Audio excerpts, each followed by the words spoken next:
ನಮಸ್ತೆ ವೀಕ್ಷಕರೇ, ಕರುನಾಡು ವಂದನೆ ಯೂಟ್ಯೂಬ್ ಚಾನಲ್ಗೆ ಸ್ವಾಗತ, ಆತ್ಮೀಯ ಸ್ವಾಗತ.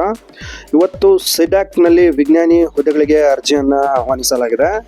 ಇಲ್ಲಿ ಯಾವೆಲ್ಲ ಹುದ್ದೆಗಳು ಲಭ್ಯವಿದೆ, ಉದ್ಯೋಗದ ಸ್ವರೂಪ ಏನು ಮತ್ತು ವೇತನ ಶ್ರೇಣಿ ಏನಿರುತ್ತೆ, ಇದರೆಲ್ಲರ ಬಗೆಗಿನ ಹೆಚ್ಚಿನ ಮಾಹಿತಿಗಾಗಿ ದಯವಿಟ್ಟು ಈ ವಿಡಿಯೋವನ್ನು ಪ್ರಾರಂಭದಿಂದ ಕೊನೆಯವರೆಗೆ ಸಂಪೂರ್ಣವಾಗಿ ವೀಕ್ಷಿಸಿ.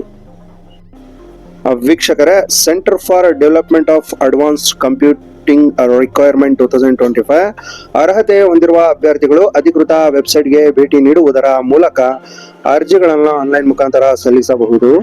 ಇಲ್ಲಿ ಅಭ್ಯರ್ಥಿಗಳನ್ನ ಹೇಗೆ ಆಯ್ಕೆ ಮಾಡಲಾಗುತ್ತೆ, ವಯಸ್ಸಿನ ಅವಶ್ಯಕತೆಗಳೇನು, ಶೈಕ್ಷಣಿಕ ಅರ್ಹತೆಗಳೇನು, ಶುಲ್ಕಗಳೇನು, ಇದರೆಲ್ಲರ ಪ್ರಮುಖ ಮಾಹಿತಿಗಾಗಿ ಇದುವರೆಗೆ ಯಾರೆಲ್ಲ ನಮ್ಮ ಯೂಟ್ಯೂಬ್ ಚಾನಲ್ ಅನ್ನ ಸಬ್ಸ್ಕ್ರೈಬ್ ಮಾಡದೆ ವೀಕ್ಷಿಸುತ್ತಿದ್ದೀರೋ ಅಥವಾ ಹೊಸದಾಗಿ ವೀಕ್ಷಿಸುತ್ತಿರುವಂತಹ ವೀಕ್ಷಕರಲ್ಲಿ ಕಳೆಯ ವಿನಂತಿ, ದಯವಿಟ್ಟು ಕರುನಾಡು ವಂದನೆ ಯೂಟ್ಯೂಬ್ ಚಾನಲ್ ಅನ್ನ ಸಬ್ಸ್ಕ್ರೈಬ್ ಮಾಡಿ ಹಾಗೂ ಪಕ್ಕದಲ್ಲಿರೋ ಬೆಲ್ ನೋಟಿಫಿಕೇಶನ್ ಸಹ ಆನ್ ಮಾಡಿ ಲೇಟೆಸ್ಟ್ ಅಪ್ಡೇಟ್ಸ್ ಗಳನ್ನ ಪಟ್ ಅಂತ ತಮ್ಮ ಸ್ಕ್ರೀನ್ ಮೇಲೆ ಪಡೆಯಬಹುದಾಗಿದೆ. ಸೊ ಇಲ್ಲಿ ಹೆಚ್ಚಿನ ಮಾಹಿತಿಗಳನ್ನ ನೋಡ್ತಾ ಹೋಗೋದಾದ್ರೆ, ಇಲಾಖೆಯ ಹೆಸರು ಬಂದು centre for development of advanced computing ಅಂದ್ರೆ ಸಿಡ್ಯಾಕ್.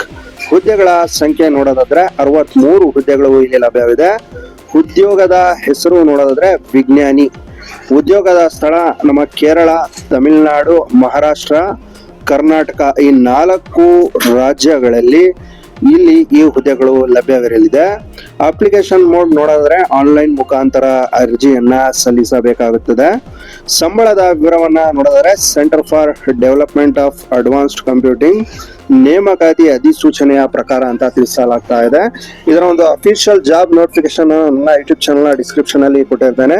ತಾವು ಕ್ಲಿಕ್ ಮಾಡಿ ಇನ್ನಷ್ಟು ಮಾಹಿತಿಯನ್ನ ಸಂಕ್ಷಿಪ್ತವಾಗಿ ಇಲ್ಲಿ ಪಡೆಯಬಹುದಾಗಿದೆ. ಸೊ ಇಲ್ಲಿ ಹೆಚ್ಚಿನ ಮಾಹಿತಿಯನ್ನ ನೋಡ್ತಾ ಹೋಗೋದಾದ್ರೆ, ವಯೋಮಿತಿ ಬಗ್ಗೆ ನೋಡೋದಾದ್ರೆ centre for development of advanced computing CDAC ನೇಮಕಾತಿ ಅಧಿಸೂಚನೆಯ ಪ್ರಕಾರ 78,800ರಿಂದ 2,16,600 ಮಾಸಿಕ ವೇತನವಾಗಿ ಇಲ್ಲಿ ನೀಡಲಾಗ್ತಾ ಇದೆ. ಇದು ಉತ್ತಮವಾದ ಶ್ರೇಣಿಯ ಒಂದು ಜಾಬ್ ಆಗಿದೆ. ಹೈ ಸ್ಯಾಲರಿಡ್ ಜಾಬ್ ಇದಾಗಿರುವುದರಿಂದ ಇಲ್ಲಿ ಆಸಕ್ತ ಅಭ್ಯರ್ಥಿಗಳು ತಮ್ಮ ವಿದ್ಯಾರ್ಥಿಗೆ ಅನುಗುಣವಾಗಿ ಈ ಹುದ್ದೆಗೆ ಅರ್ಜಿಯನ್ನ ಸಲ್ಲಿಸಬಹುದಾಗಿದೆ.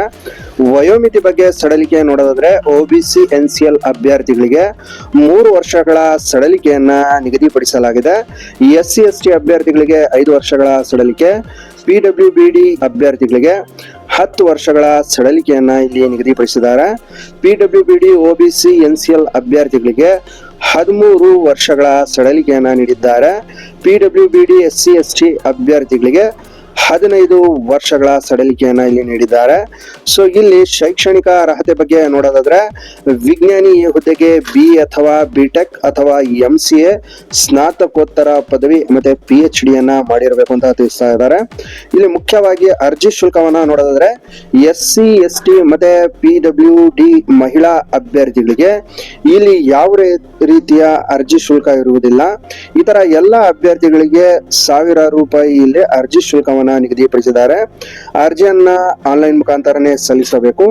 ಇಲ್ಲಿ ಈ ಹುದ್ದೆಗೆ ಸಂಬಂಧಪಟ್ಟಂತ ಪ್ರಮುಖ ದಿನಾಂಕಗಳ ಬಗ್ಗೆ ನೋಡಿದ್ರೆ, ಆನ್ಲೈನ್ ನಲ್ಲಿ ಅರ್ಜಿ ಸಲ್ಲಿಸಲು ಪ್ರಾರಂಭ ದಿನಾಂಕ ಬಂದು 24 ಮೇ 2025. ಆನ್ಲೈನ್ ನಲ್ಲಿ ಅರ್ಜಿ ಸಲ್ಲಿಸಲು ಕೊನೆಯ ದಿನಾಂಕ ಬಂದು 23 ಜೂನ್ 2025 ಆಗಿದೆ.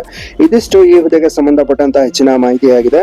ಇದೇ ರೀತಿ ಡೈಲಿ ಕೇಂದ್ರ ಆಧಾರಿತ ಮತ್ತೆ ರಾಜ್ಯ ಆಧಾರಿತ ಜಾಬ್ಸ್ ರಿಲೇಟೆಡ್ ಮಾಹಿತಿಗಳಿಗಾಗಿ ದಯವಿಟ್ಟು ಕರುನಾಡು ವಂದನೆ ಯೂಟ್ಯೂಬ್ ಚಾನಲ್ ನ ಸಬ್ಸ್ಕ್ರೈಬ್ ಮಾಡುವುದರ ಜೊತೆಗೆ ನಿಮ್ಮ ಫ್ರೆಂಡ್ಸ್ ಅಂಡ್ ಫ್ಯಾಮಿಲಿ ಹಾಗೂ ಅಗತ್ಯ ಇರುವ ವ್ಯಕ್ತಿಗಳಿಗೆ ದಯವಿಟ್ಟು ಶೇರ್ ಮಾಡಿ. ಇದರಿಂದ ನಮಗೂ ಸಹ ಹೆಚ್ಚಿನ ಪ್ರೋತ್ಸಾಹ ದೊರೆಯಲಿದೆ ಇನ್ನಷ್ಟು ಹೆಚ್ಚಿನ ವಿಡಿಯೋಸ್ ಗಳನ್ನ ಜಾಬ್ಸ್ ರಿಲೇಟೆಡ್ ನಿಮಗೆ ನೀಡಲು. Thank you for watching. Have a good day.